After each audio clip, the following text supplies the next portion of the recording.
bois, le beau sourire d'Hélène Gâteau. Aujourd'hui, Hélène, les animaux du Berry, qui va être le thème de notre feuilleton de la semaine. J'ai envie de dire premier épisode. Exactement, parce qu'en fait, le Berry, c'est une terre d'agriculture, on l'a vu avec Nathalie, mais c'est aussi une terre d'élevage avec énormément de races locales, de races autochtones. Mais aujourd'hui, je vais me permettre un petit pas de côté. Avant d'aller voir les animaux du Berry toute la semaine, on va aller voir des animaux un petit peu plus exotiques aujourd'hui. Nous allons partir à Houpterre, à la réserve de la Haute-Touche, une réserve, un parc zoologique magnifique. Alors même si en ce moment c'est fermé, c'est l'hiver, eh bien les animaux, il faut quand même en prendre soin. Alors, soigneurs, vétérinaires et éthologues, eh bien participent au bien-être et aux petits soins quotidiens des animaux. Regardez. À Houpterre, en plein cœur de la forêt berrichonne, vit une faune insoupçonnée. Coatis, kangourous et autres émeus. En tout, près de 1500 espèces venues des 5 continents cohabitent en harmonie dans cet écrin de verdure unique, la réserve de la Haute-Touche.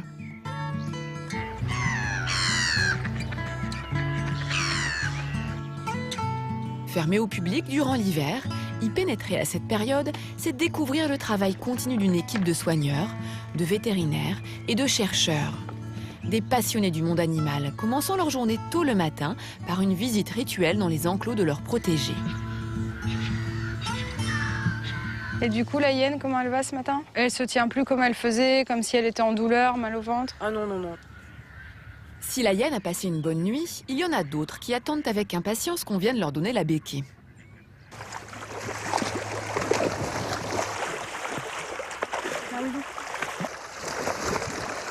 Ces splendides pélicans raffolent de ces petits gardons. Alors, à chaque rendez-vous, c'est le même spectacle. Une véritable cohue. Les oiseaux se bousculent les uns les autres pour attraper au vol quelques poissons. Chacun veut avoir sa part du festin. Il faut pas se chamailler. Ah, les pélicans, ils se régalent là. Ils ont un peu faim. Dans ces cas-là, on n'hésite pas à augmenter un peu la ration. Tandis que Katia et les autres soigneurs du parc continuent leur tournée au contact de ces animaux tous plus sympathiques les uns que les autres, un homme vient, lui, à leur rencontre pour une autre raison. Patrick est éthologue. Autrement dit, c'est un spécialiste des comportements animaliers. Aujourd'hui, il compte réaliser une nouvelle étude sur le comportement des lynx. Et pour cela, il va solliciter l'aide de ces rongeurs que l'on appelle des agoutis. Comment ? En leur confiant ces rondins de bois durant plusieurs heures.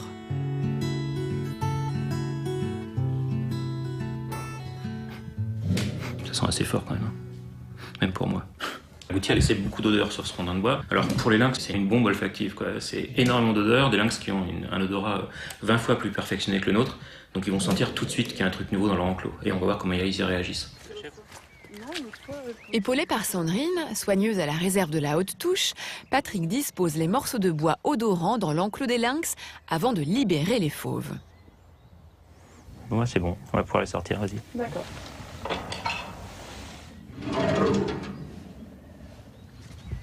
Et c'est parti. À peine entrés dans le périmètre d'étude, les lynx sont immédiatement attirés par l'odeur qu'ont laissé les rongeurs sur les rondins de bois. Mais l'expérience n'évolue pas tout à fait comme prévu. L'intérêt porté par les fauves n'est que de courte durée. Si les lynx ont rapidement abandonné les rondins de bois, pour Patrick, on ne peut pas encore parler d'échec. Ce dernier reste confiant.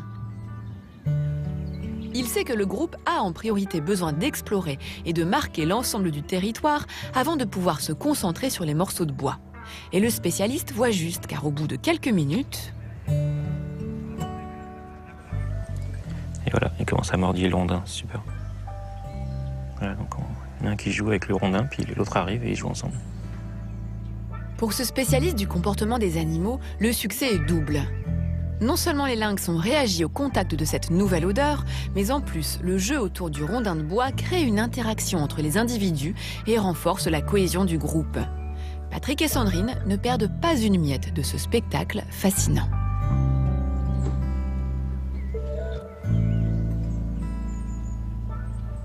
C'est toujours super touchant de voir des jeunes animaux jouer avec les enrichissements qu'on vient d'installer.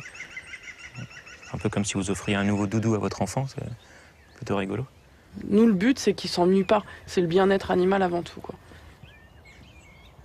Si la vie dans cette réserve offre des moments de joie tels que celui-ci, il arrive parfois des événements malheureux nécessitant l'intervention urgente des équipes.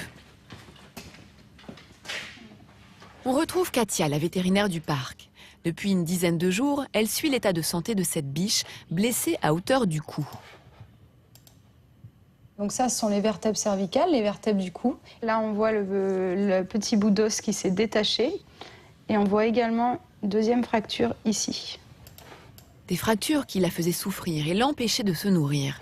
Une situation préoccupante pour Katia.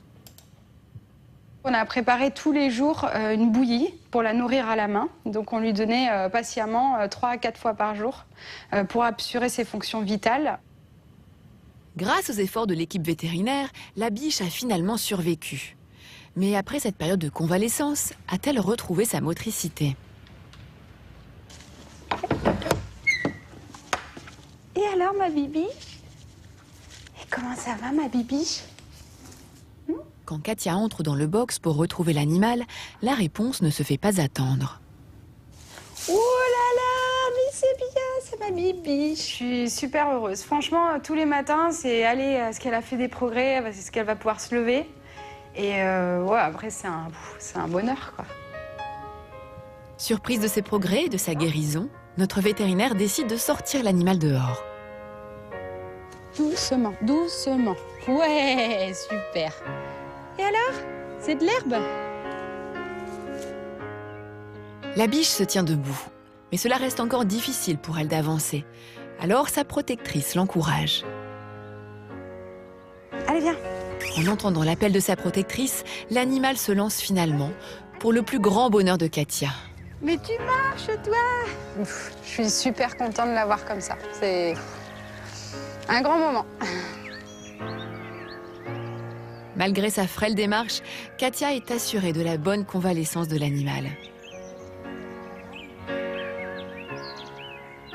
Pour elle, c'est plutôt bien parti, ouais. Ce dénouement est une victoire de plus pour l'équipe de la réserve de la Haute-Touche, se battant tout au long de l'année pour le bien-être animal. On a toujours des moments très émouvants et très touchants quand on travaille avec des animaux, comme toute l'équipe qui s'attelle au bien-être et aux soins des animaux de la réserve de la Haute-Touche.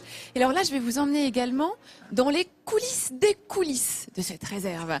Car nous allons aller regarder là où les animaux sont sous forme d'éprouvettes quasiment, puisque nous sommes dans un laboratoire qui a pour but en fait, c'est spécialisé dans la reproduction et qui a pour but eh bien justement de conserver des échantillons de semences, de favoriser les inséminations artificielles pour des espèces qui sont pour beaucoup dans les parcs zoologiques en voie de disparition. C'est un laboratoire qui a vraiment une dimension nationale qui permet eh bien justement de faire des échanges entre différents parcs zoologiques, d'autant que la réserve de la Haute-Touche elle est gérée par l'État. Elle est sous tutelle du Muséum national d'histoire naturelle, un petit peu comme le zoo de Vincennes et le jardin des plantes à Paris.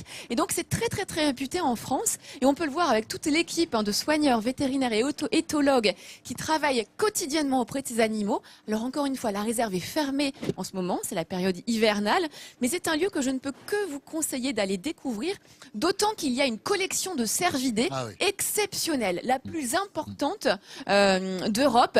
Nathalie, il n'y a pas que des biches avec des minerves. C'est la première biche avec minerve. C'est la première biche à minerve, mais tu pourras voir d'autres espèces de cervidés qui sont exceptionnelles et qui même ont disparu de leur état, de l'état naturel du milieu sauvage.